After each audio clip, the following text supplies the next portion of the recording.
So good evening, everyone. Thank you very much for all of your support by connecting together in this free webinar series. Some of you know me, some of you don't. My name is Dr. Gurnam Verdi. I am an aesthetics doctor here in the UK. Some of you may have seen me present at some of the world congresses, for example, IMCAS in Paris or AMWC in Monaco. So hi to everyone that knows me, and hi again to everybody that doesn't. First of all, it is a bit of a shame that everything has now come to a bit of a standstill with this whole COVID-19 issue. So I just wanted to say thank you to everyone, all you practitioners out there that are now coming together and supporting each other, because I know it is a bit of a difficult time for everybody. And some of you may ask, why am I doing this webinar series and why is it free? Well, it's a way of giving something back to the aesthetics community, which does consist of plenty of physicians around the world. Some of you may be new, or some of you have just started going, or some of you might just want to refresh your memory. So the whole point of this beautification series is purely to give you a bit of a recap in facial aesthetics. You may learn a few things, or tips or tricks, and I'm going to put it out there straight from the beginning. This is purely for educational purposes. If there's anything that you don't like, don't use it. If there's something that you like, then please embrace it and use it in your own clinical practice. So there will be a series of 7 webinars held at the same time every week. I will apologize just now. This is the first webinar, and it's to do with botulinum toxin. Now, I'm a big fan of using Botox, but it's difficult to try and make a very exciting presentation sometimes from such a simple, effective treatment. So obviously, from next week onwards, the webinar series will be including things to do with dermal fillers and complications and treatment areas of the whole face. So as the weeks get on, they will get more and more interesting. So I'm just going to switch the screen around so you can see my presentation. So welcome once again. There is a Q&A button on your screens, your devices, so feel free to click on that if you want to ask me any questions. I can't really see anything at the moment. I just see my full screen and that's it. So I will try and answer them as we go along. Otherwise, I will answer all the questions at the end. Each of the webinars will be around 30 to 40 minutes, and then the remainder 15 to 20 minutes of Q&A. So this is part 1, back to basics.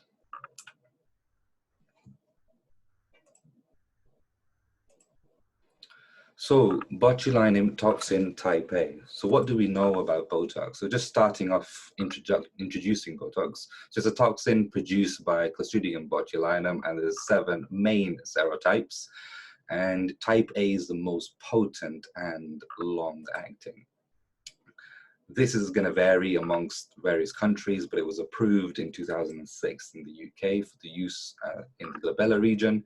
Very long clinical history and a huge wide margin of safety. So a lot of patients that will come see me for the first time, I will make it very clear to them that Botox is essentially one of the safest things you can have in your face. You're not going to be having skin necrosis or vascular occlusions or causing visual loss. So it is one of the safest things documented to be injected for both cosmetic as well as medical reasons. And here on the left-hand side, you'll see that there's a list of medical indications.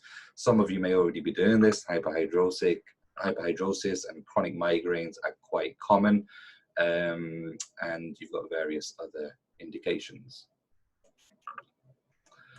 Just a little bit about the history. Here in the United Kingdom, we've got 3 main brands of toxin. So we use Botox, Azelor, and Bocuccio. And obviously there are variations such as Vistabel, Dysport, and Xeomin. Now, my personal preference is to use Bocuccio purely on the basis that it's not cold chain. I've had good results, And there's also the financial aspect, which you do need to consider if you're running your own business. And they do all have their own properties, and I will be addressing that in hopefully one of the latest slides. So just having a very quick look at how Botox works, I'm looking at the pharmacology. So you can see these, the slideshow here. So here we have a nerve, and here we've got the muscle. And in between is what we call the synaptic cleft. And within the distal aspect of the nerve, we have these little vesicles containing a neurotransmitter, obviously in this case, acetylcholine. Now, Botox will essentially bind at the nerve ending, be engulfed within the nerve itself, and then into each of these vesicles. And then it prevents these vesicles from binding on to this postsynaptic cleft. Therefore, there's no muscle excitation afterwards. And in theory, we believe that there are sprouts that are forming at the nerve endings, which is why it's a very gradual approach that the lines in the face eventually do come back. Just a little bit of fancy terminology here for those of you that really like your molecular biology. It's a single inactive chain polypeptide, and you get certain enzymes or proteases which basically split the molecule into two. So you get a light chain and a heavy chain, and they're connected by disulfide bonds. So that's on a molecular level. So just looking at the contraindications and cautions here, we've got a list of cautions.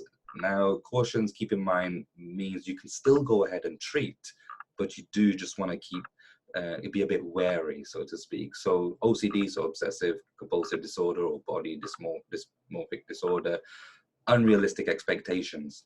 And that's a very key caution. Sometimes you get over energetic patients that come in and just say, look, I want to be smooth as ever, and I want to get all my lines gone.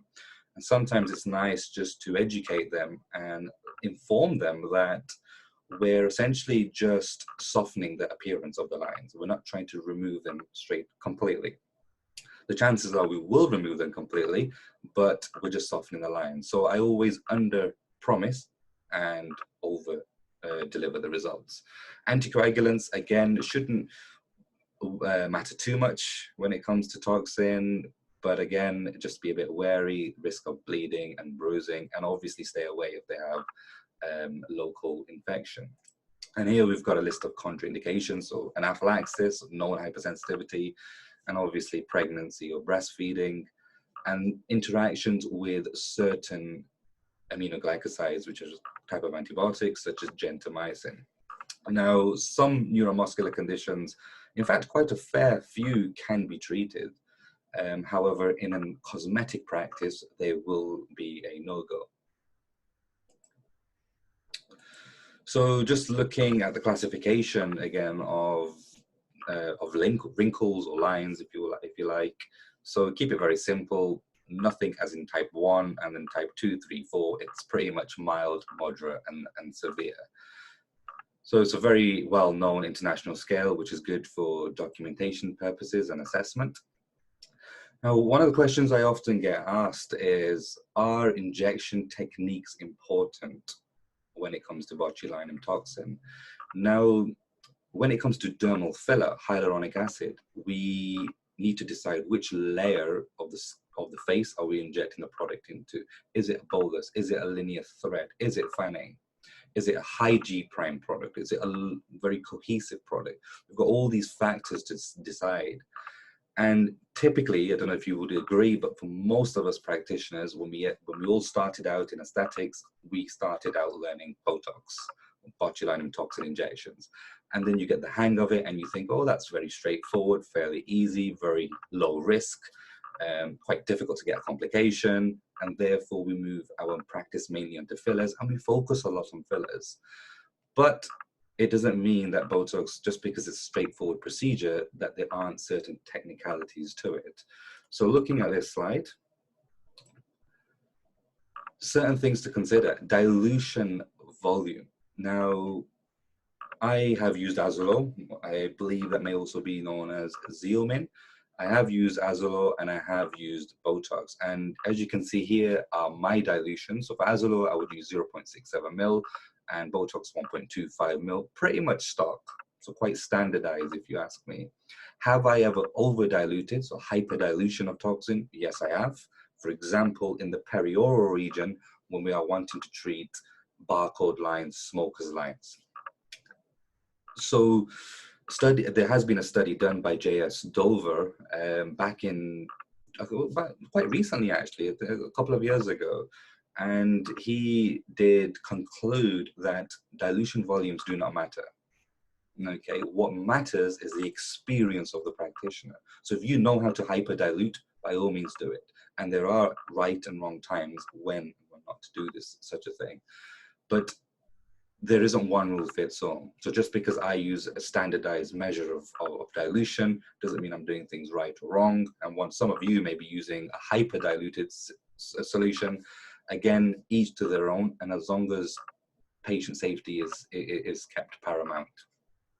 Injection depth is another important factor. So IM intramuscular and ID intradermal. Now, one thing to keep in mind when it comes to the face, it's slightly different to, for example, the limbs, the arms and the legs, where we have compartments. Therefore, we can get compartment syndrome. Whereas in the face, it will be very difficult to try and achieve compartment syndrome. Now, the point I'm trying to get at here is within the face, the effect of Botox is 3D. So whether you place it in a superficial layer or deep onto periosteum, Botox will spread not only in its field, but also perpendicularly and vertically. Okay. Now, in terms of what depth do I inject in, again, there is no right or wrong answer.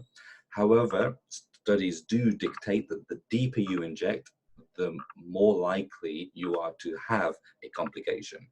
So for example, in the frontalis muscle, if you were to inject intramuscular and you do go quite deep, you're likely to have a greater field of spread, therefore, theoretically, higher risk of having a complication such as brow ptosis or blepharoptosis. And there are certain parts of the face where I would only inject intradermally purely because I want the products to remain quite superficial. For example, targeting extremely dynamic lines in the mid-face where we definitely don't want to be going in deep. Pain. Now, this is going to be very subjective, and the gold standard in terms of injecting is a yellow 30 gauge needle. Could be whatever color, to be fair with you, but it's a 30 gauge needle. Now, the study was done by M. Allen in 2015, where he was focusing on the needle size and the perception of pain. And he concluded that using a 32 gauge needle or above, so 33 or 34, will cause significantly less pain. He also concluded that we should be using bacteriostatic saline and not normal saline. So bacteriostatic is preservative containing saline, which tends to be your benzyl alcohol. And again, that would cause less pain. And very interestingly, there was a study done in 2017 by J.J. Fuchs et al. And he was looking at comparing pain on the left side of the face and the right side of the face. So I'm sure some of you would agree, some patients, when you're injecting fillers or Botox, they'll say, ow, that hurts on this particular side or on that particular side. And I believe over 300 patients were in this study, 302 if I'm not mistaken. And they concluded that the left side was the more painful side. So as a rule of thumb, always inject the left side first. So coming on to intradermal and intramuscular injections, as I was saying earlier on. So intramuscular is when you're going to be going slightly deeper with the needle and you're going to be reducing the muscle strength. So an example would be the masseter. You're going to be going nice and deep and you really do want to reduce the force in the muscle. And then you have intradermal. As the example I gave you earlier on, when you have fine lines or crepey skin, especially in the lower 2/3 of the face, that's a very good place to be hyper diluting the Botox and then injecting very superficially into the intradermal layer. And what exactly happens, and as you can see here, what I've written is immediately you get a fibroblast cytoskeleton rearrangement because of the volume placement of your solution. And this is going to cause collagen arrangement and therefore lifts the dermis. So this will immediately soften any very fine lines that you may have. Then the delayed treatment outcome is you have fibroblast stimulation because of the trauma, collagen synthesis, which leads to increased skin thickness. And these are just some areas where I've just given you a good example of where I inject. So if it's a procerus, corrugators, or the mentalis, masseter, it is intramuscular, so I'm quite deep. And I'm intradermal for other parts of the face. For example, crow's feet, so the orbicularis oculi, orbicularis oris, platysma, and frontalis. So botulinum neurotoxin type A is very versatile, and let's look at some good examples of what I mean by this. So you can use it on all skin types. It can be used for skin tightening as well as lifting, which goes to show what I was talking about in the previous slides about injecting IM or ID. Textural improvement, again, hyperdiluting and injecting intradermally in the lower 2/3 of the face. Sebosuppressive, so helping sweat glands. Shaping and contouring, so whether this is for calf toxin or facial toxin in the lower third, or hyperhidrosis is another factor. Acne scars, and it can be used in combination with other treatments. So as you can see, it's a very versatile treatment with a huge safety net. So what is beautification? So let's just take a quick selfie first. That's not me, by the way, if some of you haven't gathered. So what is beautification? So this is a non-surgical approach to restoring facial balance, therefore optimizing beauty. Now, this involves treating the whole face as a whole rather than individual lines. What I mean by this, as an example, is many years ago, we would see the classic nasolabial fold, and you would just go in, do a linear thread, and inject a product. Now we're looking at the face as a whole and looking at the bigger picture. And it also involves using both every tool that you have in your toolbox. So toxin as well as hyaluronic acid and anything else that you can offer, whether it's chemical peels or threads. And the most important thing is we are trying to create the best version of the patient. We're not trying to create a new person. And sometimes that's quite difficult to put across to your patient, especially when they come in with a picture saying, we want to look like Angelina Jolie. And you're like, right, that's not going to happen. So always try and rationalize outcomes with your patient.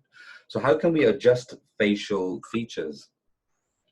So some of you may know who this is, and for those of you who don't, this is Margot Robbie.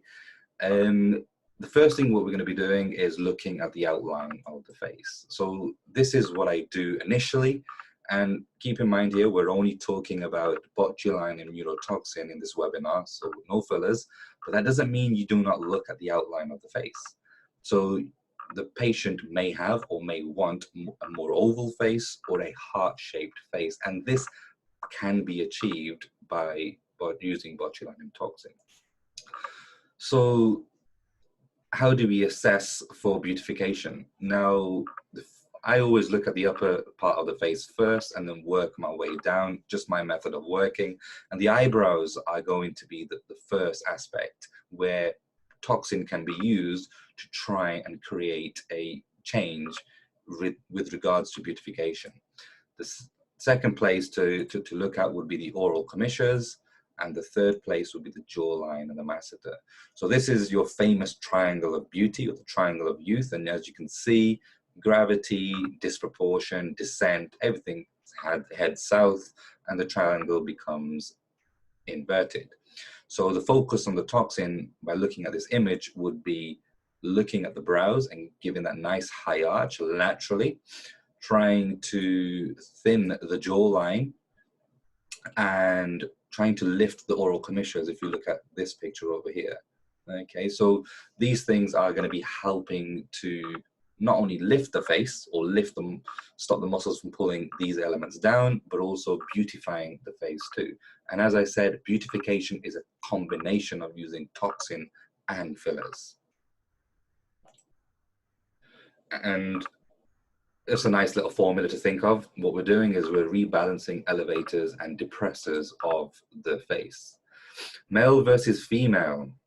Now, this is a very interesting point. Now, I often get asked, do we need to change the dose for male patients? And the answer to that question, personally, over time has been no, we don't.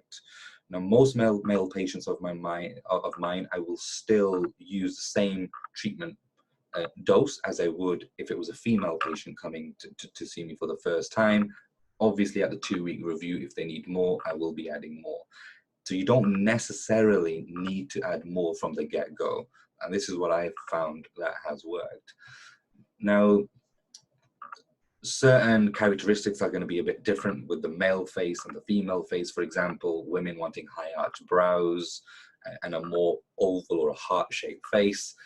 And this was a very interesting paper from several years ago, back in 2011, by A.C. Little, and he was focusing on the facial attractiveness and looking at the evolutionary basis of attraction. And what he found from this were 4 points which objectively identify beauty. And the first point was symmetry. So if you think about it, if something is naturally more symmetrical, we're going to appreciate it. For example, even if it was a flower or a tree, if the more symmetrical something is, the human mind is more inclined to think that's going to be beautiful. Averageness, I think that's where we are in nature and in life in general. And one of the conclusions from this paper was that being average works. So not being, how do I put this, too ugly or too beautiful. So being average actually contributes to beauty and works. Secondary sexual characteristics in the faces, for example, having a wide face, lower face if you're a male face, or having high arch brows if you're a female. And finally, the skin health, the texture of the skin, the color of the skin, and the age of the skin. So these are the 4 points that were concluded. However, this is purely for just to give you a bit of an insight. It still doesn't mean we need to treat the male face any differently. Okay. Now, in terms of complications, I'm going to split these two in two, and then we'll talk about some more interesting stuff afterwards. So I always split complications into injection-related and toxin-related. So something that could be injection-related, for example, would be pain, bruising, and quite rarely, actually, a hematoma. You tend to be injecting fairly superficially when it comes to using neurotoxin, so therefore hematoma is pretty much rare. But pain and bruising are quite common. And then you get toxin related. Now, I'm not going to be covering every single one of these, but if you do have any questions, feel free to ask me. So classic complications would be asymmetry, having a mild headache post-treatment, and the rest of these tends to be quite rare. So iatrogenic botulism, so if you overtreat, brow ptosis or blepharosis, periocular edema, diplopia, dry eyes, and any skin reactions. Now, things like dry eyes and diplopia or periocular edema tend to be from injections from the crow's feet, so for the lateral part or the orbicularis oculi. And diplopia actually is very rare. I think I've come across one case of this, and that's injecting the neurotoxin extremely deep, and there is spread to lateral rectus muscle, which is going to cause mild palsy, and in return that will cause diplopia. But it is quite rare. One or two of these complications I will be covering later on. So intense headaches. I'm sure some of you have had patients whereby they've said, Hey doc, I'm experiencing some mild headaches after treatment, and they can start anywhere from the first 1 or 2 days, and they can last up to 7 days, sometimes a little bit more. Now, this is called idiosyncratic botulinum toxin type A induced headache, and there was a study by J.A. Carruthers in 2002, which was quite a multi-center, double-blind, randomized controlled study looking at the efficacy of botulinum toxin and the safety aspect. And there was a large number, I can't remember the number off the top of my head, but 15% of the patients did complain of headaches post frown line, the glabellar region toxin. Now, this is self-limiting, otherwise your normal over-the-counter painkillers may help. It's quite interesting, and the reason why I've included intense headaches is because toxin can also be used to treat chronic migraines, which is something I do in my practice. So it's just something to be aware of. If some of you have come across this or haven't, that you shouldn't be alarmed thinking, I've treated my patient, and all of a sudden they've got a banging headache, and you're thinking, why is that happening? I thought it treats headaches. Okay, so just be aware that you can get quite acute headaches which self-resolve. So looking at the functional anatomy, now this is probably the most important thing when it comes to using botulinum toxin. And as you'll come to know when we start doing the future webinars, they're going to be more on hyaluronic acid. And the main point there is knowing your vasculature. Whereas for botulinum toxin injections, you don't really need to know much about the vessels, but you do need to know about the muscles. And these muscles on this beautiful diagram, if you look here, are, I would say, the very basic muscles that you should be knowing. And we can run together through them. So before I answer, maybe some of you can answer as well in your own heads. So here, starting at the top, we have the frontalis muscle.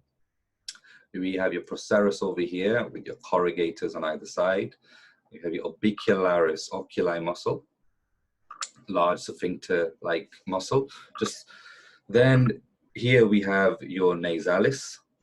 And over here, we've got the levator labii superioris alacoid nasi muscle, which is an elevator of the lip. And then lateral to this, we have the zygomaticus minor, zygomaticus major, and then down here, the risorius. You can have a look at this side. So here, again, is your levator labii superioris alacoid nasi muscle, which does have two heads. This is what we inject toxin into when we're treating gummy smiles, just in this region here, right next to the alar base. Lateral is zygomaticus minor, zygomaticus major, and beneath them over here, which is slightly deeper, we've got a levator labii superioris muscle. Here is your risorius muscle. This is your masseter. In this region here, you'll have your lateral and medial pterygoids. This is your DAO, your depressor anguli oris. Medial to this is your depressor labii inferioris, and then here you have your mentalis. Deep to all of this, you have a round circular sphincter-like muscle here, which is your orbicularis oris. So again, these are the basic muscles that you should be knowing if you are using botulinum toxin on the face.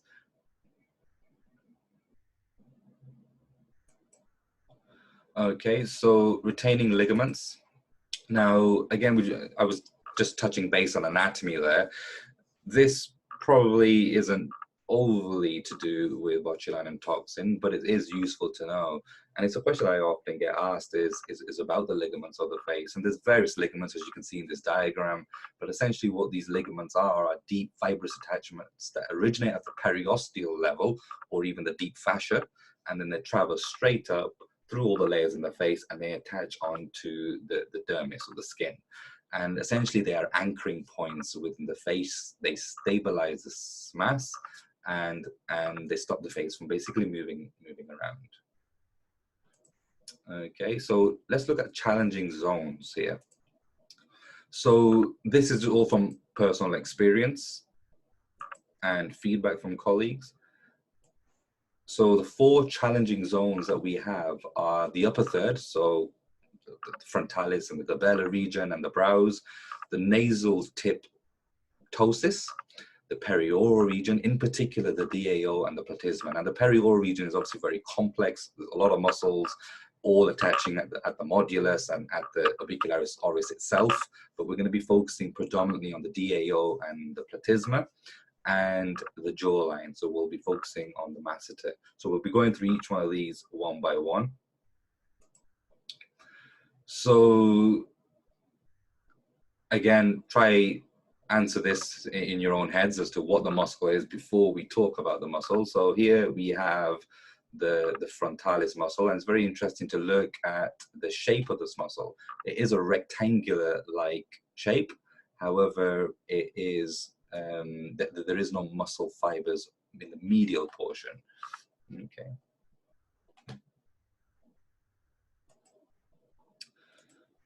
So looking at the forehead lines, so before we even think about treating the forehead, it's important to know the underlying anatomy. And as we can see in this picture here, that it is a triangle-like shape, and then it originates at the Galea aponeurosis, and it inserts pretty much into the orbicularis oculi and the procerus. What does that mean? That your frontalis muscle is the main elevator in the face and the only elevator of the brows. As the diagram that we have on the right here is very important, and just keep this in mind. We'll talk about this when we talk about the complications.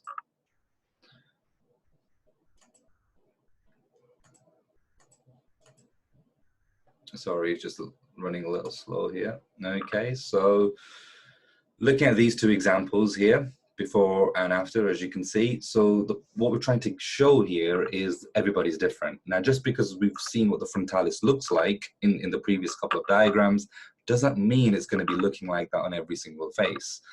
And I've seen a lot of practitioners that when they're teaching, for example, they will say at the level of the brow, you need to inject 3 centimeters up or 5 centimeters up, or put 3 fingers here and then you inject toxin along that line. And I find that quite of a bit of more or less a wrong way to teach. It can be used as a guide, but where do we inject? And the way I always say is just assess the patient clinically. So raise your eyebrows. That's what your frontalis does. And if you think of all of these lines here, think of them like railway tracks. So that's a railway track, that's another railway track. And I often find the highest one, which is just here. You can see it takes a bit of a dip medially and then it picks up again. So in this region is where you're going to be injecting the botulinum toxin. And again, my preference is to inject intradermal here, not intramuscular. So in terms of injection points, you'll see here in blue, these will be the points in both of these cases. So you'll see that I am quite high up. And the reasoning behind this is if I were to inject Botox in the lower half of the muscle, the patient will complain of forehead heaviness. Now, the dotted red line is me just visually splitting the frontalis into an upper half and a lower half. Now, often if you're going to be treating the frontalis, it makes clinical sense to be treating the glabellar region too, because both of these muscles have opposing effects on the brows, a bit like a tug of war. But if you're solely going to be treating the forehead for whatever reason, it might be financial for the patient, then only treat in the top half. The blue marks are your base injections. So you can see 2 laterally and then 1 in the middle, medially. And then depending on action of the frontalis when contracted, you can see that I've added 2 more injections slightly lower down, but again, maintaining to be in the top half. Same with this example here. You can see the contractions of the frontalis muscle and 2 extra insertion points over here. Now looking at the male face, so this patient, as you can see, is trying his hardest to raise his eyebrows as high as he can, and there is hypercontraction on the patient's right-hand side over here. So following the same principle, I would inject in the top half of the patient, of the face. So let's see if I can get the next, yeah, there we go. So draw the imaginary line, splitting the frontalis into top half and lower half, and then you've got your 5 base injections and 2, if needed, slightly lower down. Now, this is his result bang on 2 weeks later. You can see that this is him trying to actively raise his eyebrows. So the difference is quite significant. However, there are still quite a couple of deeper lines lower down. Now, this could just mean that he needs more toxin to be added at this stage, or even treatment at the glabellar complex. Now, this result was still achieved from just using a standardized dose of Botox, sorry. So the same doses that I would have used in these two female patients was used in this male patient as well. Right, so next muscle group. So let's get your anatomy caps on. So let's have a look here. So this is your glabellar region, and these are your focal points. So if you have a look at this diagram here, you have your procerus here in purple down the middle, then you have your corrugator, and then you're going to have your depressors, which are in this region down here. Okay, so in terms of the action of these muscles, they work in conjunction with one another, and they will pull the brow down and medially. So let's look at some examples of injecting in this region. So a couple of patients of mine, and you can see the variation in the type of frown they have. And I'm sure you'll all have come across this, that no two patients are the same. You can see on the top right here, we've got the classic 11 lines, and down here on the bottom left, we've probably got 1011. You know, we've got various lines. So again, using a standardized dose of Botox, and I will try get my markings up for you if I can. There we go. So you can see they're not exactly symmetrical or vertical or horizontal or whatever you want to call them. And why is that? It's because I was purely analyzing the face on contraction. So clinical analysis will dictate to you where exactly you're going to be injecting. So in this case here, there was 7.5 units of Botox injected deep into the procerus. So this is an intramuscular injection, and then to the corrugators and the tails. And you can see the depressor supercilii on each side of the procerus here, which also pulls the brow down. And in this case, you can see that I've also added a second injection into this procerus. And that's not gold standard. You usually just do one dose of toxin, 7.5 units, and instead here I did 5 units and another 5 units of Botox here. And you can see still a fantastic result. Brow lift, let's look at it, how we would do a brow lift. So you've got a few potential options: a chemical brow lift, which is using your Botox at the tail of the brow, medial frontalis injections, and hyaluronic acid. So looking at these eyebrows, we would be injecting at the tail end of the brow, away from the orbit, intradermally, just a small dose, for example, 2.5 units of Botox. And this will relax the superior lateral aspect of the orbicularis oculi, and the frontalis muscle will then be hyperactive and allow for a brow lift. Another way is to purely inject the frontalis muscle. However, instead of doing your 2 lateral injections here and here, you just bring your injections slightly more medial. Therefore, the lateral part of the frontalis is still hyperactive. And the third point I've mentioned here is hyaluronic acid. Another lovely way of giving a brow lift is injecting either with a needle or a cannula filler into this region, or better still, my preference is injecting into the temples, which tends to give a longer lasting result.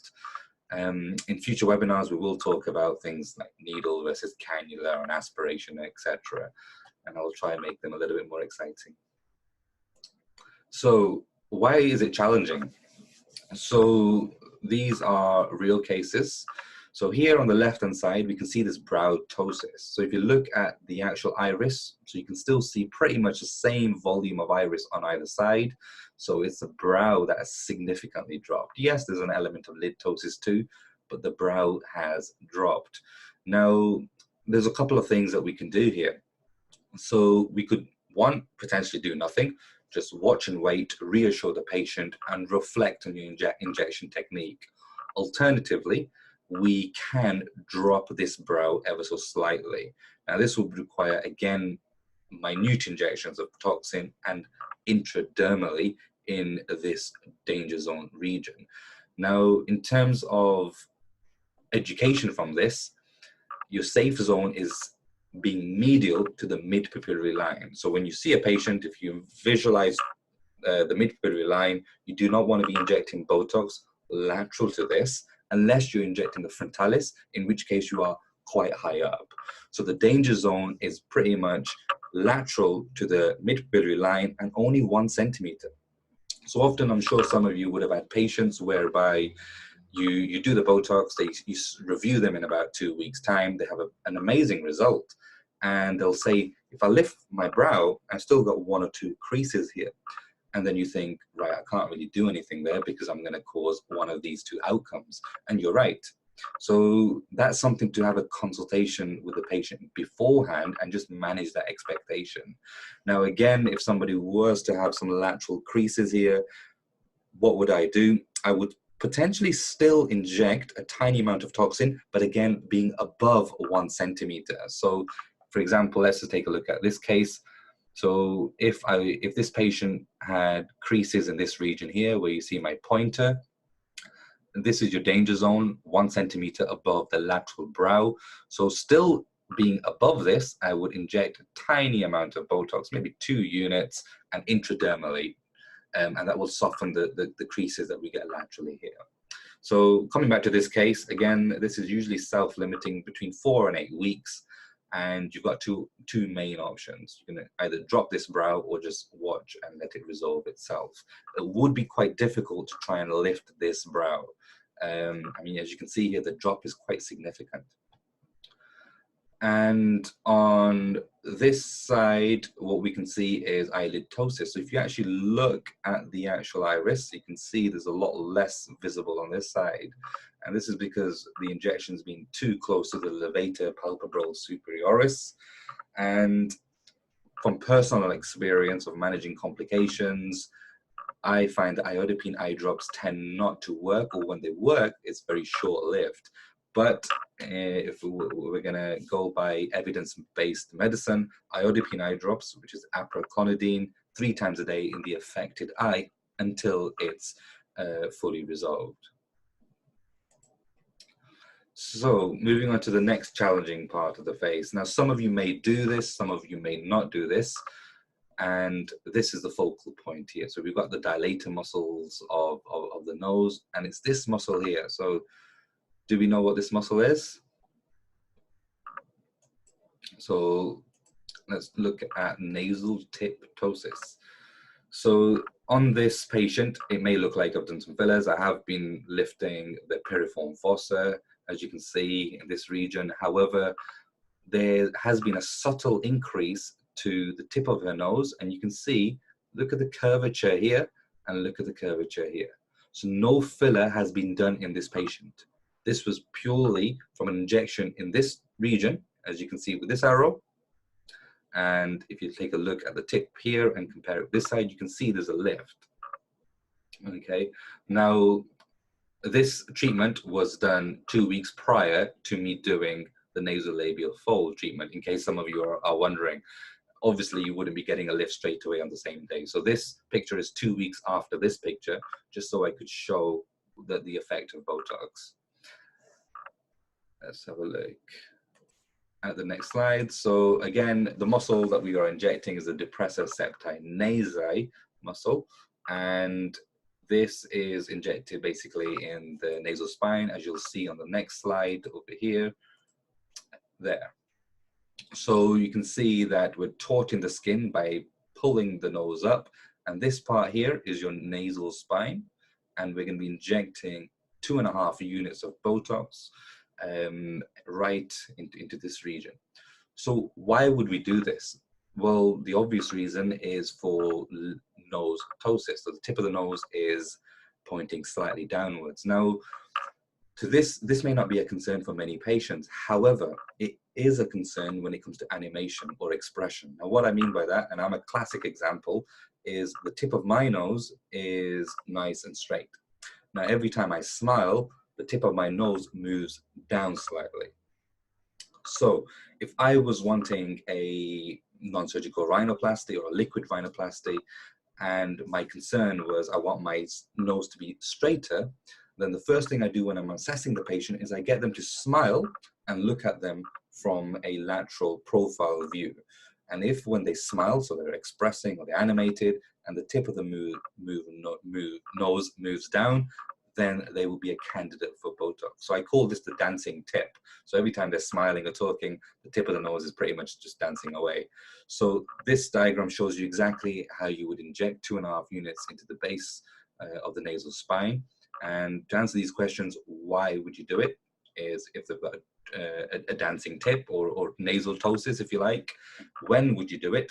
Well, this is what you would do, especially, well, one, if they come in as this being their presenting complaint, I'm not happy with my tip, or two, if they're wanting a non-surgical rhinoplasty, you first do the clinical assessment to see if they need it or not.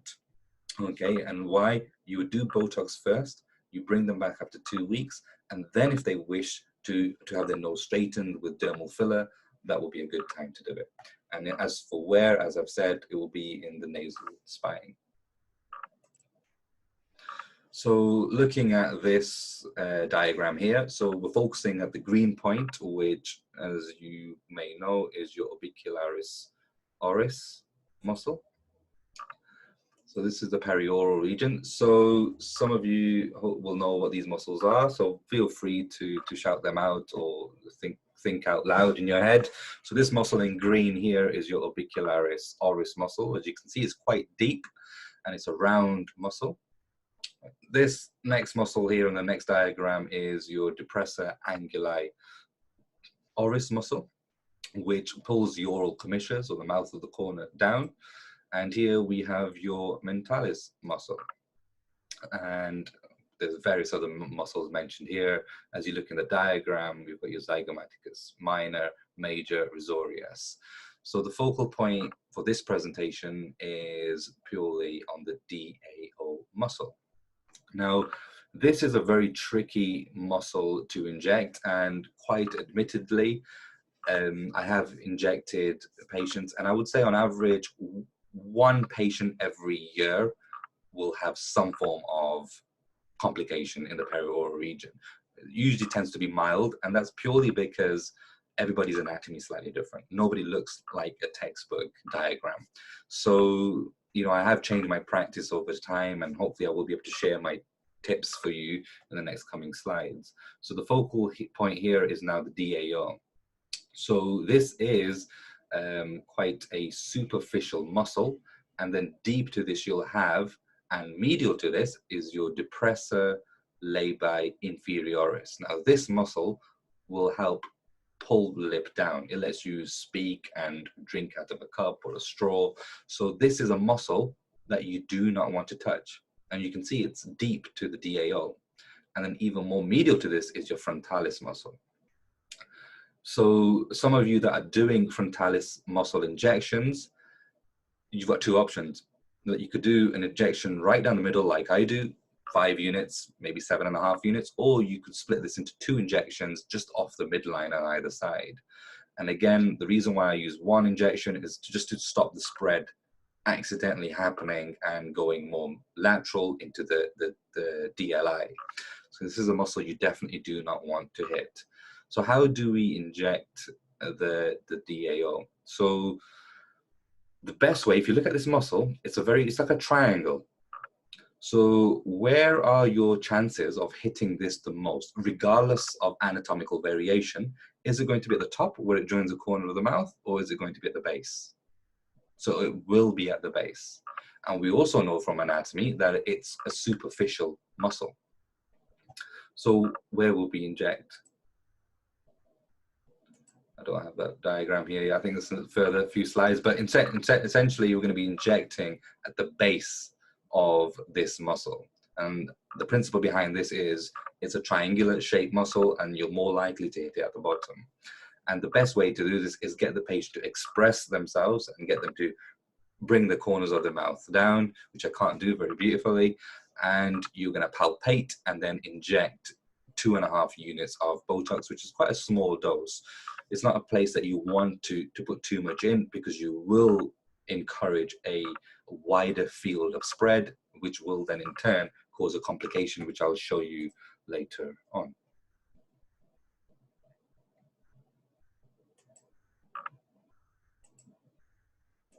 Sorry. So this is another muscle. So I did say to you the focal point is DAO, so your depressor angulae oris. And it's a muscle where I never really inject alone, and I always inject in conjunction with the platysma. And you think of trying to beautify the face. We want things to be lifted, we want things to be tighter, and the DAO is a very strong depressor of the corner of the mouth. And if your mouth corners are coming inferiorly, this is going to give you an impression, or give others impression, of sadness and sorrow and despair. So we want to make the face more youthful. Therefore, it makes sense to try and inject the depressors of the face. So the DAO in conjunction with the platysma. So this is your famous Nefertiti, and this is how it all originated, having a very nice, chiseled, sexy jawline. And this is an example over here of a nice chiseled jawline. There's 3 parts of the platysma: pars modularis, pars labialis, and pars mandibularis. And it essentially starts at the deltoid pectoral fascia, and then it runs up towards the lower border of the mandible. So this pretty much works in conjunction with the DAO, so it makes sense to do the platysma as well as the DAM also together. In terms of injection technique, if you look at this diagram, that's where you would inject. This is a picture I was looking for earlier on, sorry. So remember what I said, that the muscle is a triangular shape, so to speak, and you've got a higher chance of hitting it at the bottom. So that's your first point. And secondly, get them to express, make a feeling of sadness, showing you their lower teeth, and palpate the muscle before you inject. And this is your platysma. Now, if any of you have tried to do this and create this look, you can, I mean, I could do this for you just now. As you can see, to try and maintain that throughout your treatment process is quite uncomfortable. So a good way of injecting the platysma is get them to make this expression, and then very quickly with a sterile eyeliner, you could just draw down each of the bands and then just get them to relax. So that way you've identified where the bands are. I would identify the main deep bands, 3 or 4 per side, and then do multiple injections, as you can see in this diagram, multiple little injections along the band. And I do find it quite uncomfortable for patients when they are like this. So to get them to do this, mark the points and inject intradermally. So it's not an injection you want to be injecting deep. So why is that challenging? And if you take a look at this picture, that will tell you why. So again, this happens to me pretty much once a year on average, will I say. And again, it's purely down to anatomical variation. And over time, I have learned less is always more, always assess the face, and everybody's slightly different. So what has happened here? So if you look at the patient, she's trying to open her mouth, but on the patient's left-hand side, she's unable to open. So that's telling us that the depressor labii inferioris has been affected with botulinum toxin. Therefore, it has no strength in the muscle to pull the lip down. So she will be complaining of symptoms such as drooling and difficulty speaking, and quite an affected smile. So why would this happen? So too much toxin, or not knowing your underlying anatomy, so therefore the wrong injection. And how will we manage this? There's probably not much you can do at this stage.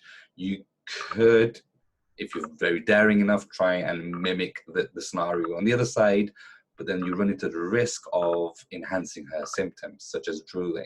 So this is one of those where it is going to be a watch and wait scenario, reassure the patient, and it will subside. So coming on to something a little bit more interesting. So some of you can identify this muscle. This is your masseter. So this is one of 4 muscles of mastication, chewing. So you've got your temporalis, your masseter, and then you have your lateral and medial pterygoids. And here is a couple of diagrams just showing you the 4 muscles.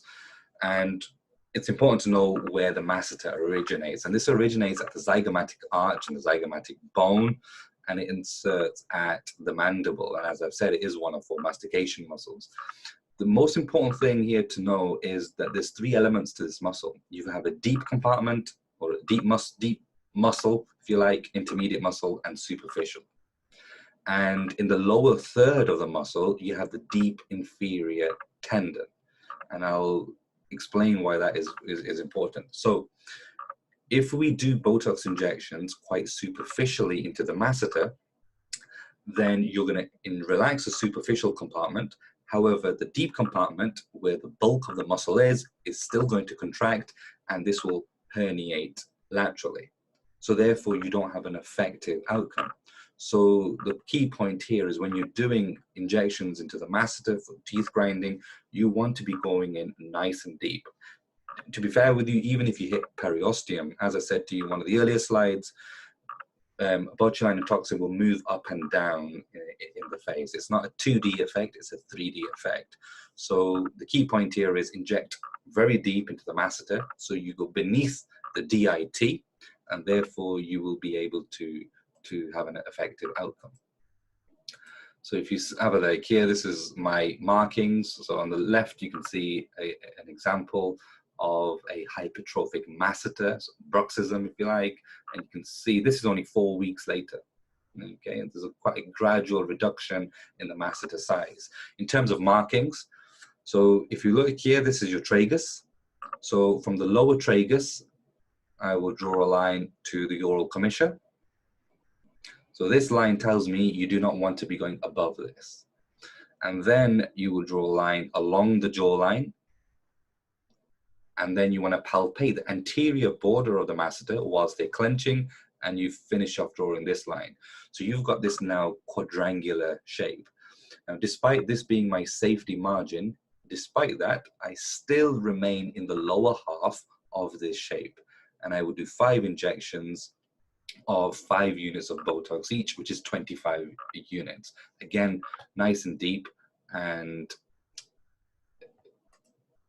that's, sorry, this thing is just frozen here. So yeah, four or 5 injections, nice and deep. So why is it challenging? So this diagram shows you why. So that can happen. Now that is a very exaggerated case, and you would want to make sure there's no other underlying issues, for example, Bell's palsy or a stroke. Now, the masseter is very challenging. And again, when I summarize complications, as I said to you earlier on, I always talk about injection related and Botox related. So when it comes to injection, you could cause bruising, a hematoma, headache, and localized pain as well. Now, there's going to be several toxin related complications. For example, reduced mastication force. Now that's understandable. So it is one of your main chewing muscles, and therefore they won't have as much power in that muscle. Temporalis hypertrophy. So if your masseter is not going to be working as hard, your temporalis is going to be going into overdrive. Asymmetry can occur, for example, this diagram, and paradoxal bulging, again, if not injected deep enough, with my rationing in the previous slide of why we need to inject deep. Loss of smile, so if you have no concept of where your superior border is, because the masseter actually runs quite high up into the face. But along that route, you have your risorius muscle, which pulls the corner of the mouth laterally. So we want to make sure we do stay quite low down when injecting the masseter. A sunken cheek in the anterior inferior region here, and that's if you're injecting, again, toxin way outside of the margin zone, and you're going to be targeting the buccinator, which is a chewing muscle. Difficulty opening the mouth. Again, if you don't know where the margins are and you hit the lateral pterygoid, they'll have difficulty opening the mouth. If you hit the parotid, they may have xerostomia, so difficulty producing saliva, or excess saliva, or not enough saliva, or thick saliva, and neuropraxia. So along the lower border of the mandible, we do have the marginal mandibular nerve, which is one of the 5 branches of the facial nerve. And neuropraxia can occur, and that will take around 6 to 8 weeks for that to normally heal. And your patient's main symptom then will be difficulty trying to smile and open their mouth. So in terms of just trying to summarize beautification, the first thing that you want to be doing is assess the face. Now remember, earlier on I showed you an oval shaped face and a heart shaped face, or if it's a male, it may want to be square-like. Then we're going to assess the upper third. Consider adjusting the brows, so making them high arched if it's a female face, or making them very horizontal if it's a male face. Middle third, assessing for nasal ptosis, and correct if that's the case. Lower third, as we spoke about, the masseter, to try and slim the jawline for not medical reasons such as bruxism, but also for cosmetic reasons to enhance that heart-shaped face. And the oral commissures, which is your DAO. And again, you will always want to treat the DAO in conjunction with your platysma. So that does bring me to the end of the first webinar. I'm going to see if there's any questions that have been asked. So if you have any questions, please do type in the Q&A section and I will answer them one by one. My standard dose of Botox. So Kelly Pierce is asking me, what is your standard dose? So I typically use a 50-unit vial of Bocature or Botox, and I would dilute this into 1.25 mils of bacteriostatic saline, and each of my increments are 2.5 units.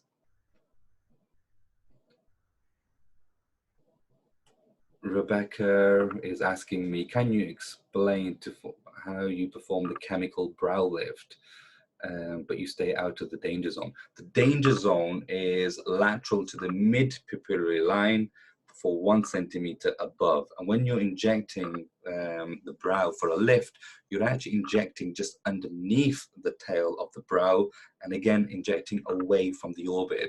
So you're not going to be causing any unnecessary ptosis. Lots of questions being asked just now, so do bear with me. I am going to slowly get through them all.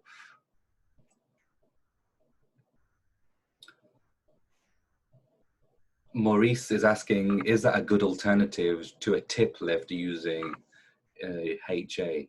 To be fair with you, when you use hyaluronic acid, you always have that risk of having some form of vascular problems. Now, even the best injectors in the world will always carry that risk. Nothing is risk-free when it comes to injections, but we can reduce the risk. So if somebody has a very mild ptosis to the nasal tip, then it is a good idea just to use Botox because it's safer, quicker, and easier. From personal experience, I find you get a 2 to 3 millimeter lift 2 weeks following botulinum toxin in the nasal spine. Kathy is asking, is the DAO muscle injection superficial? Yes, it is superficial. So I tend to go in at 90 degrees. We have 5/8 of an inch length needle, and I go in about 1/3 of the needle. So I don't ever go in very deep. So it's quite a superficial injection because it is a superficial muscle, and some of the deeper fibers underneath will be fibers from the depressor labor inferioris. Okay, and Kelly is asking, what are you asking? What is the standard dose for the frontalis?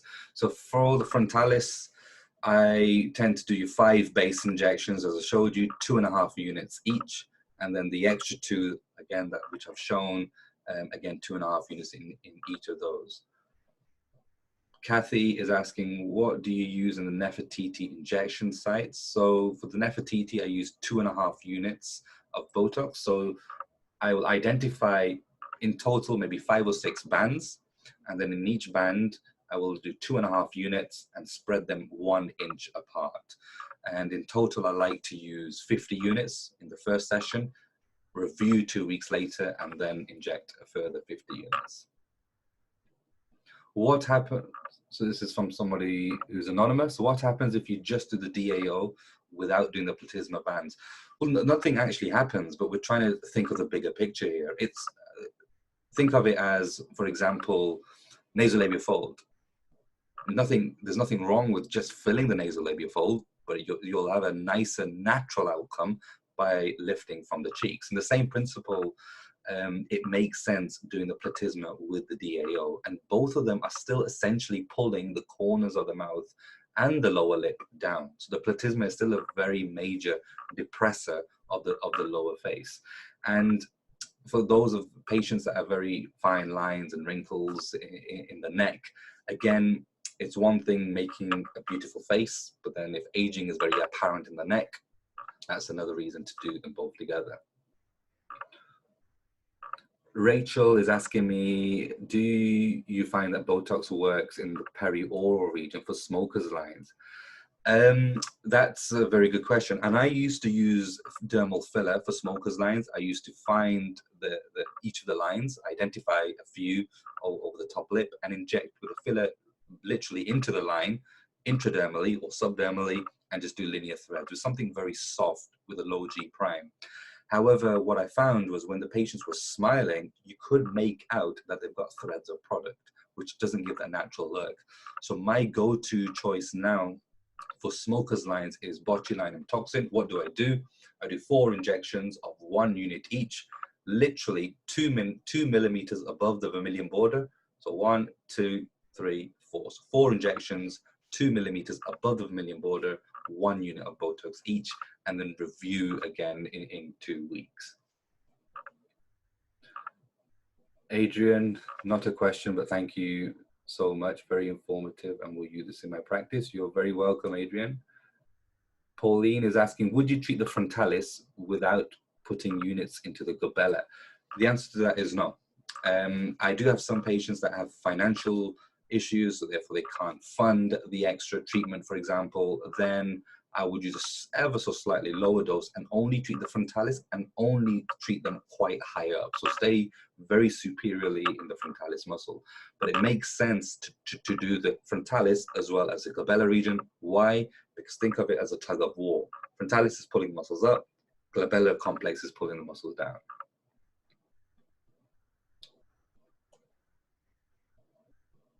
Agnieszka is asking, how many units would you use in the jawline? So for the masseter, I tend to use between 20 and 25 units, 4 or 5 injections, nice and deep at 90 degrees per side. Samantha is asking, when you inject the spine of the nose, how much of the needle do you insert? Again, for this, it's a very safe place to inject, and I would go in about half of the needle. If you hit the nasal spine, therefore you're very deep, nothing to worry about. Or if you're quite superficial, again, nothing overly to be concerned about. Remember, Botox will spread up and down amongst the layers. So to answer that question, I go in about half of the needle in.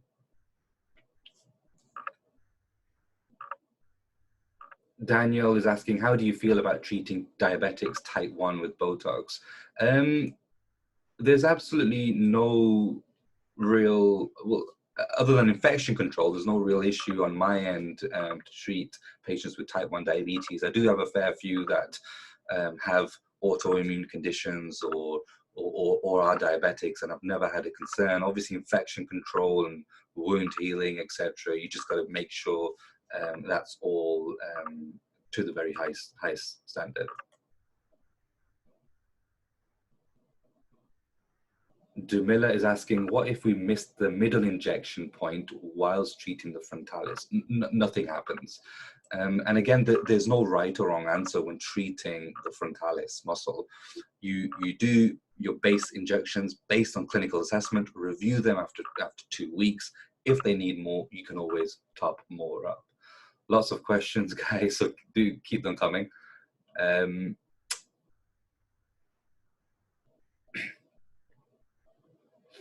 Sadia is asking, please advise regarding slimming the face. I understand I place 25 units, each injection 5 units in the masseter, but what are the 5 points? So if you recall the quadrangular shape that I drew on the diagram, your 5 points are going to be in each one of those corners and then one right down the middle. And remember, the line is from the lower tragus to the risorius, that's your upper border, but even then I like to stay quite significantly lower than that. This webinar, sorry, will be getting uploaded onto YouTube. So you will be able to play things back in your own time and go through things. Dumila is asking, do I use the same dosage in the review if needed? Yes and no, actually. So if it's just a very subtle correction, then I may half the dose that's needed. Otherwise, if I feel there's still quite a bit of movement more than I like, or there's still quite a few significant lines, then I will use the exact same dosage. You're not going to be creating overdose by injecting your usual daily routine of Botox on day 1, and you do the same on day 14, you won't be causing any form of overdose. So you can inject the same dose. Gabriella is asking, what about migraine therapy with Botox injections? You mentioned in the beginning, do you have any guidelines, doses, and points of injections? It's a bit of a long question to answer here, but if you do find me on social media, as you can, I've left the details on the screen. I can engage in conversation with you. But in a nutshell, to answer that question, Gabriella, when injecting for chronic migraines, there's a few areas that you want to be injecting. So the frontalis is the first area. The second area, which tends to consist of 4 or 5 injections. The second area is 3 or 4 injections in the temporalis region. Then I go into the occipital region and I do 2 to 3 injections. And then I do 2 to 3 injections in the trapezius muscle as well. Each injection is 2.5 units into every single one.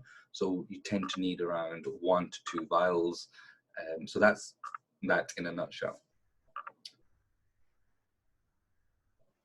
Menaz Khan is asking, would a 4mm needle be better for DAO? And what needle do you recommend for masters? So a 4mm needle doesn't make anything easier in facial aesthetics. I know some people are a fan of using a 4mm needle, especially when it comes to enhancing lips. Now, it makes sense why that would be the case, obviously, given the underlying anatomy and what we're trying to avoid. But what I have found from personal experience is the smaller the gauge of the needle, the more Botox you tend to lose from the tip. Okay, so I tend to stick to a 30 or a 32 gauge needle. So you don't necessarily need a 4mm needle. And in terms of the length, you're obviously here in the UK, so just use your bog standard 30 gauge needles, your yellow needles, which is 5/8 of an inch. But again, if you review your anatomy, then you'll automatically know as to what depths you're going to be going. But the good thing from a botulinum and toxin point of view is Botox will spread up and down between the layers, so you don't need to worry too much.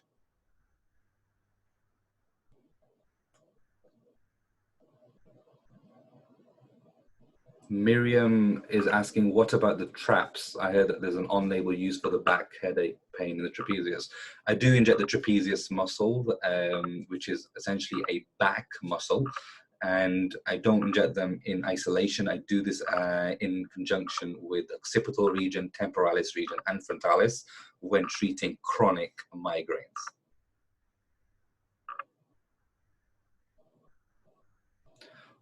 Another anonymous person.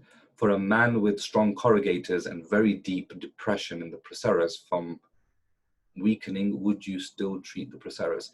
Yes, so somebody coming in for the first time, regardless of how deep the lines are, it's nice to, one, educate them, manage the expectations, and always start off with a treatment that's less invasive is what I'm going to say. Whether you use fillers or whether you use Botox, they're both very invasive, but in terms of the risk they carry, Botox is going to be slightly less invasive. And fillers is not something I would routinely recommend in the glabella complex.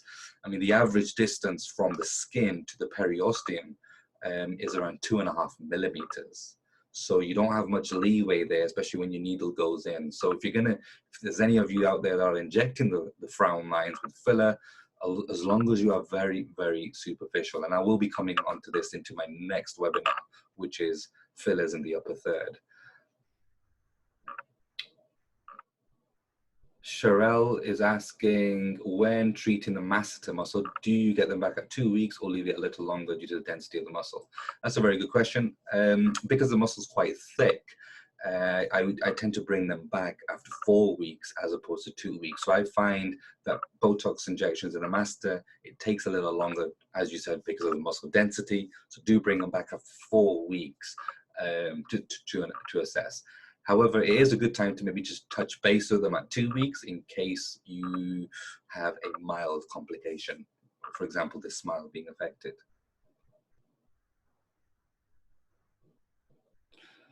Maurice is asking, do you have any patients who have difficulty lifting their heads after Nefertiti neck lift?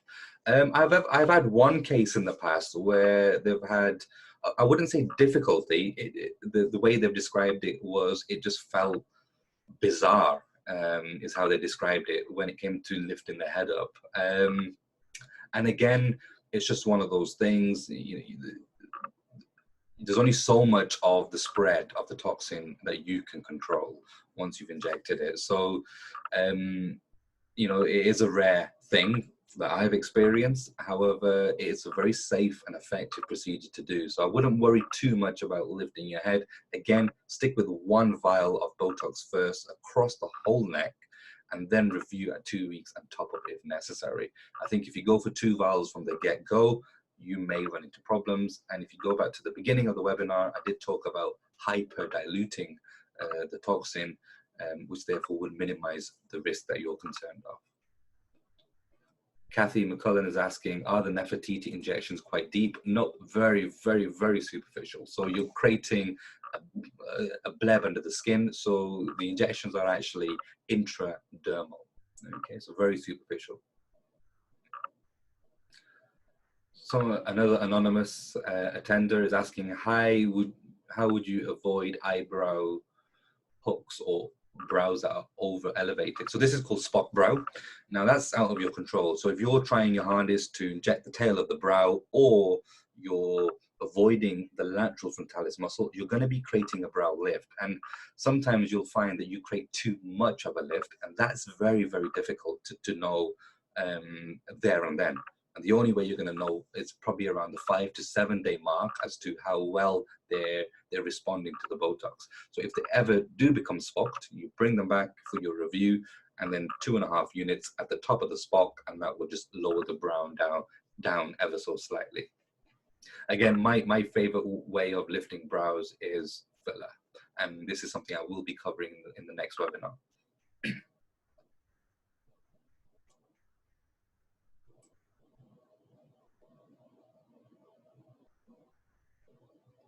Natalia is asking, I have trouble getting my frontalis to hold. I use zoom in predominantly. Our rep has said there is a new paper out saying injecting deeper in the frontalis will help with this. Have you found this at all? I do read quite a lot of papers, so it'll be difficult for me to tell you off the top of my head. Now, I did cover this point about where you inject in the frontalis, whether it's intradermal or deeper, so you're intramuscular. Now, if you're having issues with the toxin lasting, so to speak, then I would suggest injecting deeper into the intramuscular layer. Now, I inject intradermally because I don't want too much spread. I rather have less spread and more injections. But if you find that it's not lasting as long or it's not as effective, definitely I would recommend injecting intramuscular. And again, there is no right or wrong answer when injecting Botox into various layers, because it will spread up and down. May also be worthwhile potentially trying a different product. Again, each of the products do have their own little characteristics, although they are they're very subtle. So hopefully that helps. So yeah, do inject a bit deeper. Dumila is asking, do I use the same dose in review if needed? If needed, yes. Otherwise, I try to inject slightly less. Miriam Samuel, can you teach us about how to do micro Botox? So this is basically what we call baby Botox. So you're hyper diluting the Botox. Now, what you can do is if you contact me either on Facebook or Instagram, and we can have a discussion about this. But essentially, we're just hyper diluting the Botox, and it's injected into a very superficial part of the skin. Therefore, you're not going to be affecting any deeper muscles. Classically, in the lower 2/3 of the face, when we smile, we have a lot of dynamic lines in this region, and you can't go deep with Botox, otherwise they won't be able to smile or speak. Therefore, you can hyper dilute and inject very superficially. Amy is asking, please can you explain hyperdiluted? Do you mix with more bacteriostatic? Yep, that's correct. So you just want to add more of your bacteriostatic saline than you normally would, but it doesn't mean you just pick a random number and you add more. You have to make sure the ratios are normal. For example, if I dilute Botox into 1.25 mil, just 50 units, I can potentially dilute that down into 2.5 mils. So I've diluted the Botox twice the amount.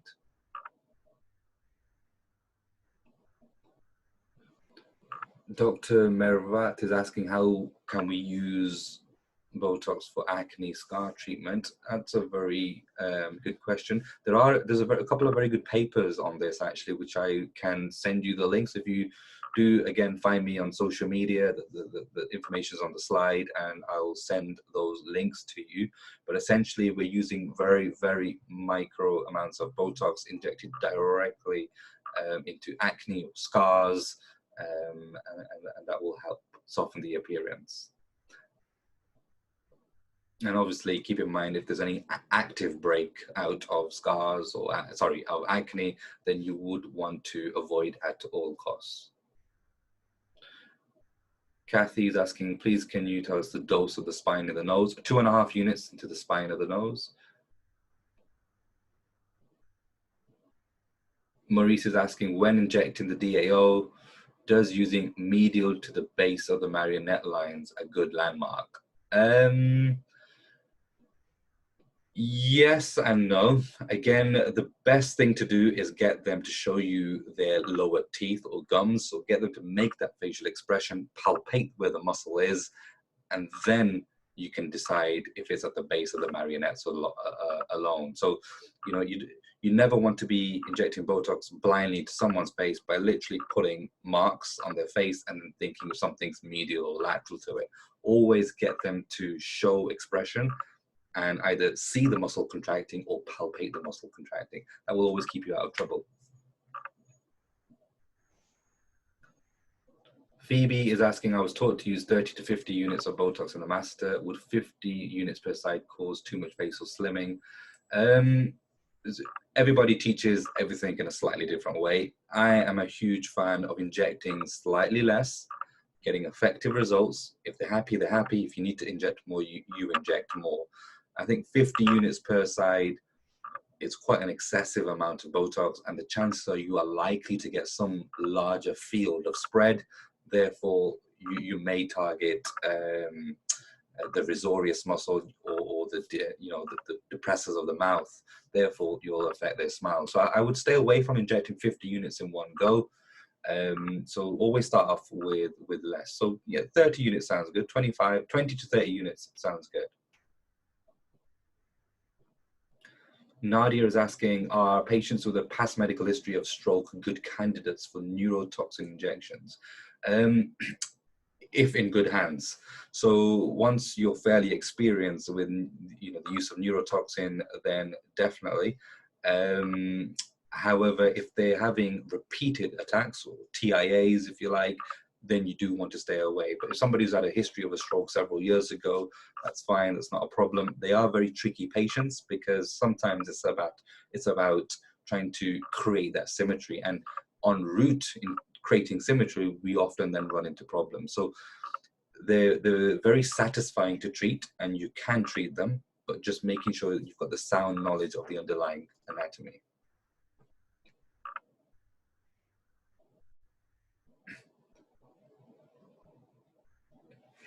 Heristina is asking, can you tell us about Botox in meso cocktail for skin treatment, and what is the doses of Botox in that case?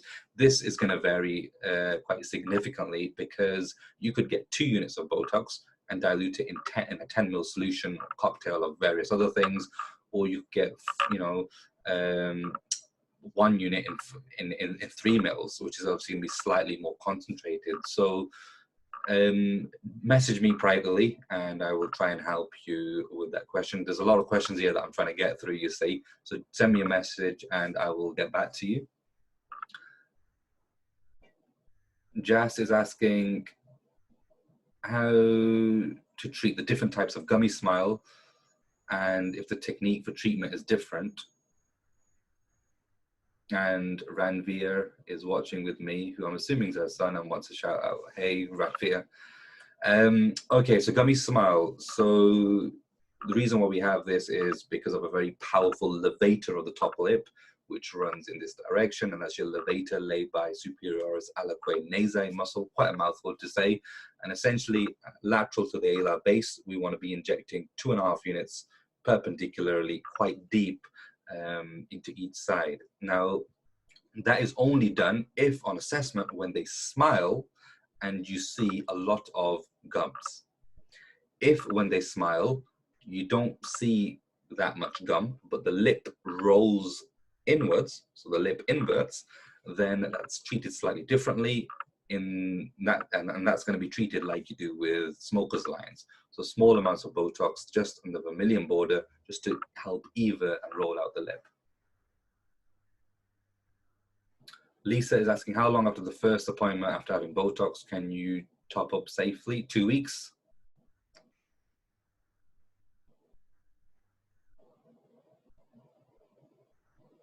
Some anonymous person is asking, does injecting for migraine cause ptosis in some areas? Not to my experience, no. And you should be injecting quite high up in the frontalis, not in the lower half. Thank you, Hannah saying, thank you for giving up your time. Really enjoyed furthering my knowledge. You're welcome. Yvonne is asking, how many units do you use for the marionette lines? So 2.5 units into each DAO.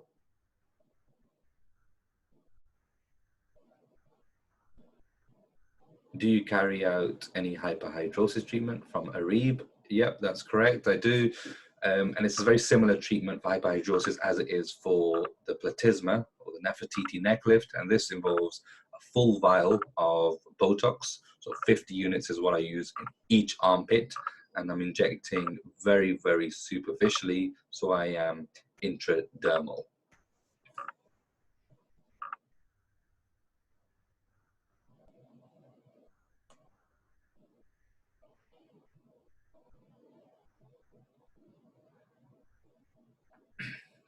Jenna is asking, when you have a client with a heavy brow that leaves a crease across the bridge of the nose, would you suggest toxin or filler?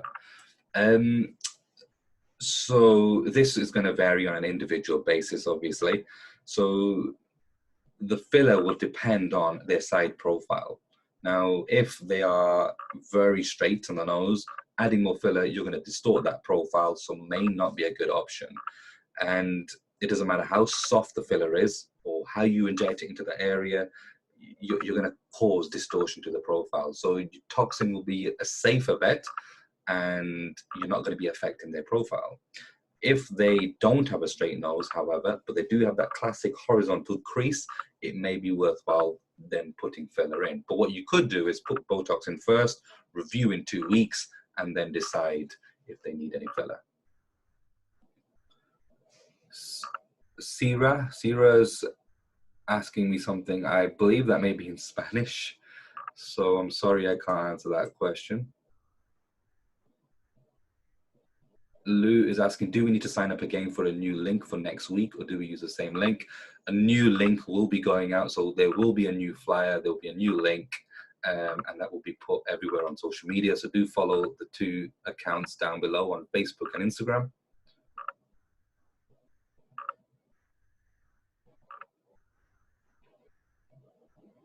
Maurice is asking, how is injecting deeper into the frontalis lengthening the longevity of the toxin effect? It doesn't necessarily lengthen the longevity, but what we're talking about in theory is that if you're injecting deeper, you're going to be causing slightly more spread than injecting very superficial intradermally. Again, there's no right or wrong answer. It is a very gray area. So it doesn't necessarily affect the longevity.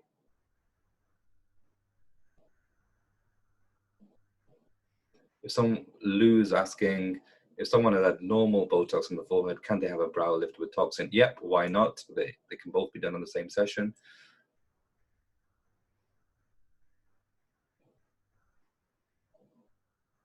Sadi is asking, is it superficial or deep in the spine of the nose? It's either or, really. Botox will be spreading to your depressor septi nasae muscle, and I like to go nice and deep. Helen is asking, for brow lift, do you inject on, above, or below the brow bone? I inject inferior to the lateral brow. Okay, so where the tail of the brow is, I inject underneath it, but in an outwards manner, away from the orbit. Lisa is asking, do you advise using Botox for a gummy smile? If so, what are the locations, points, and units in Azalo? So it's difficult for me to try and explain on myself, but essentially where the alar of the nose is, lateral to this, you're going to be going in 90 degrees, okay? And it's a nice and deep injection, and I use 2.5 units of Botox. And the conversion, they say, is on average, each unit of Botox equates to 2.5 units of Azalo. However, I tend to just double it, just to be on the safe side, especially in this region. So I would recommend 5 units of Azalo on both sides, nice and deep, and hopefully that will work. Also, with your index finger, press into that region and get them to smile, and you will feel the levator muscle pulling the lip up. If you do, fire away.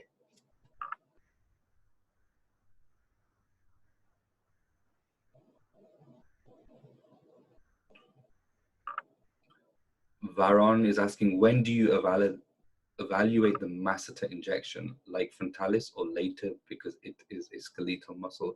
I'm sorry, I don't really understand what you're trying to say, but when I evaluate the masseter injection, I'm assuming you're asking, when do I look at doing the masseter? So 1, if they're a grinder, if they have bruxism, or 2, when I'm assessing the outline of the face. And if I feel I could make it more feminine, then I would be injecting into the masseter from a cosmetic point.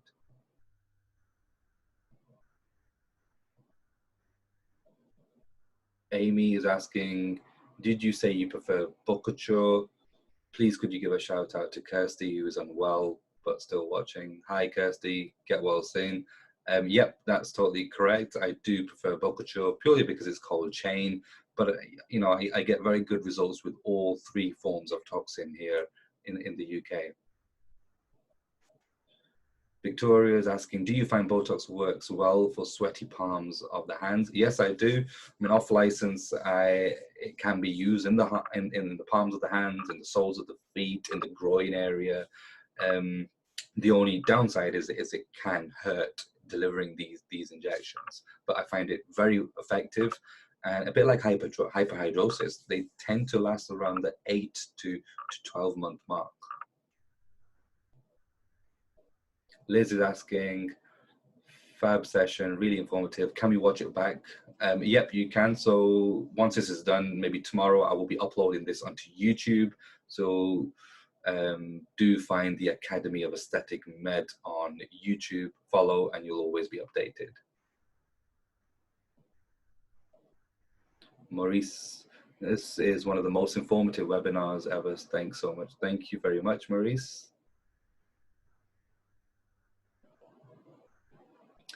Brilliant. I think that's most of the questions.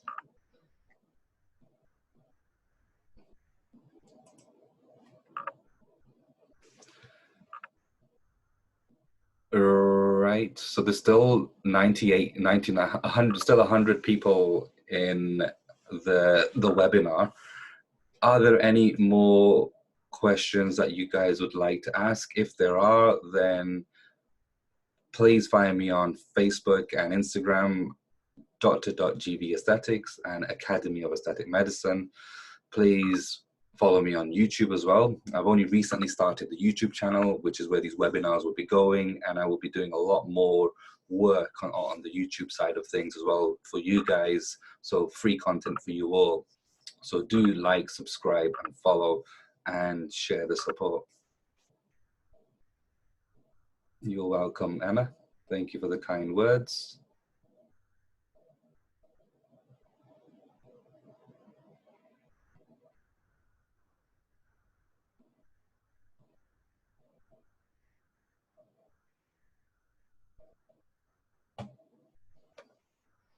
Right, everyone. So thank you very much, and stay tuned on social media, and we'll be in touch again with the next webinar next week, Thursday at 7 p.m. UK time, where we will be talking about dermal fillers in the upper third of the face. So I'll talk about the anatomy, injection techniques, and complication management. So thank you very much, everyone. Lots of love, stay safe, and see you all soon.